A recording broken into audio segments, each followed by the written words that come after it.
반갑습니다. 구독자분들과 함께 성장하는 유튜브 밀리터리 채널 생활탐구입니다. 미 해병대 2030년까지 모든 전차 퇴역 결정. 월스트리트 저널 보도에 의하면 미 해병대가 해병대 병력을 18만 6천 명에서 17만 명으로 감축하는 야심찬 계획의 일부로 해병대 상륙 전차 부대를 완전히 없앨 계획이라고 밝혔습니다. 즉 세계 최강 미 해병대가 중장비 위주의 지상전 전략을 벌이고 미 해군과 긴밀하게 통합된 군으로 탈바꿈한다는 것입니다. 지난 2월 미 해병대 사령관 데이비드 버거 장군은 2021년 해계연도 예산안에서 해병대가 요구한 2,100명 감축안보다 더 많이 감축할 것으로 처음 밝혔고 2월 27일 하원 군사위에서는 다음과 같이 밝혔습니다. 나는 모든 군 참모총장들이 더 나은 군대를 보유하고 싶어 한다고 생각한다. 그러나 더 치명적일 필요가 있다. 우리는 이동해야 한다. 해병대는 해군과 통합될 필요가 있다. 때문에 2030년까지 해병대 규모를 축소할 것이다.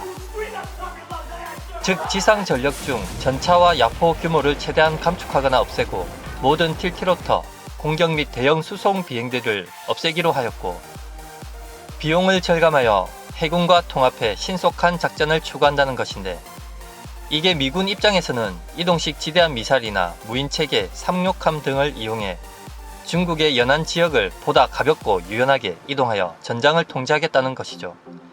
중국과 만약에 있을 전쟁에서 대규모 상륙전을 벌이고 대중국 연안전에서 보다 위력을 발산하기 위해 새로운 장비와 기술을 투자하는 대신 전차와 지상전 투입 장비를 포기하겠다는 말입니다. 딱 잘라서 말하면 완전히 중국을 겨냥한 해병대 개편이 아닌가 생각됩니다. 이렇게 되면 미 해병대 전략 변경에 따른 한반도 유사시 한미 연합 상륙 작전의 전략 변경을 한국은 다시 생각하지 않을 수 없습니다. 한반도 전쟁 발발 시 미 해군의 항공 지원을 포기한 상태에서 과연 상륙 작전을 어떻게 할 것이며 상륙 해병대의 후속 지원을 누가 담당할 것인지 한미 연합 상륙 작전의 전략 변경이 필요할 듯합니다. 미 해병대가 대규모 상륙 작전을 포기하는 만큼 한국군이 기존의 대규모 상륙 작전 교리를 유지하는 것은 문제가 발생할 수 있죠. 그럼 미 해병대가 2030년까지 해병대 전력을 어떤 식으로 축소하는지 한번 살펴보겠습니다. 첫째, 해병대 병력 12,000명 감축. 둘째, 헌병대대 해체. 셋째, 전차대대 해체. 넷째, 보병대대 24개에서 21개로 감축. 다섯째, 포병대대 21개에서 5개로 감축. 여섯째, 상륙 장갑차 중대 6개에서 4개로 감축. 일곱째, 모든 틸트로터 고형 대형 수송 비행대 해체. 여덟째, 공병 도하 중대 해체. 아홉 번째, F-35BC 비행대대당 16기에서 10기로 감축. 그렇다면 미 해병대가 기존 병력들과 장비들을 버리고 얻고자 하는 것은 무엇일까요? 첫 번째로 장거리 정밀 타격 능력, 대함대지, 대함미사일 발사 가능한 다련장 포병 병력을 300% 이상 증가합니다. 그리고 미사일 로켓 중대를 7개에서 21개로 대폭 증가시킵니다. 두 번째로 C-130 비행중대 3개에서 4개로 증가시키고 세 번째로 도서 지역과 연안 지역에서 작은 단위 위주의 작전을 추구하고 네 번째로 작은 단위 작전을 위해 신형 영가형 경강습 상륙함 및 지원함을 도입합니다. 다섯째로 레이저 무기 도입, 여섯 번째 무인 비행대대를 3개에서 6개로 증가시킵니다. 즉 모두 요약하면 대규모 상륙전을 벌이고 오로지 중국에 올인, 중국의 연안과 도서 지역에서 타격을 위해 미 해병대가 해군과 긴밀히 협조하는 경규모의 해병대가 되려는 것이죠. 확실히 미 해병대의 감축 계획은 우리 한국 해병대의 최우선 상대인 대북한 전략과는 무관해 보이는데 절대 우리도 덩달아 전차를 없애자고 설레발 쳤다가는 큰일 납니다. 중국은 자국의 모든 연안 도서 지역을 요소화하는 것은 힘듭니다.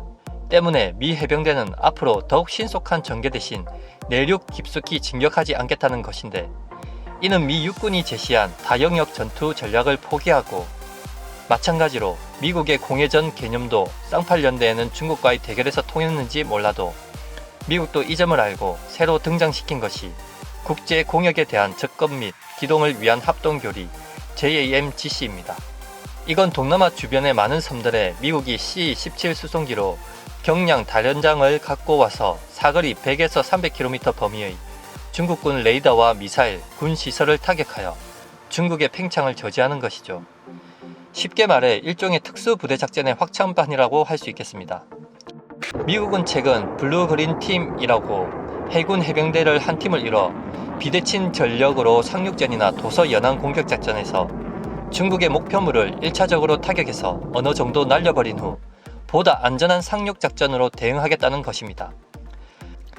즉 해안가로 상륙 장갑이 돌격해서 해병대를 쏟아내고 전개하는 구시대적 작전은 현대 전장에서 한계가 뚜렷해 적겠다는 것인데, 한편으로는 걱정되는 부분도 있습니다.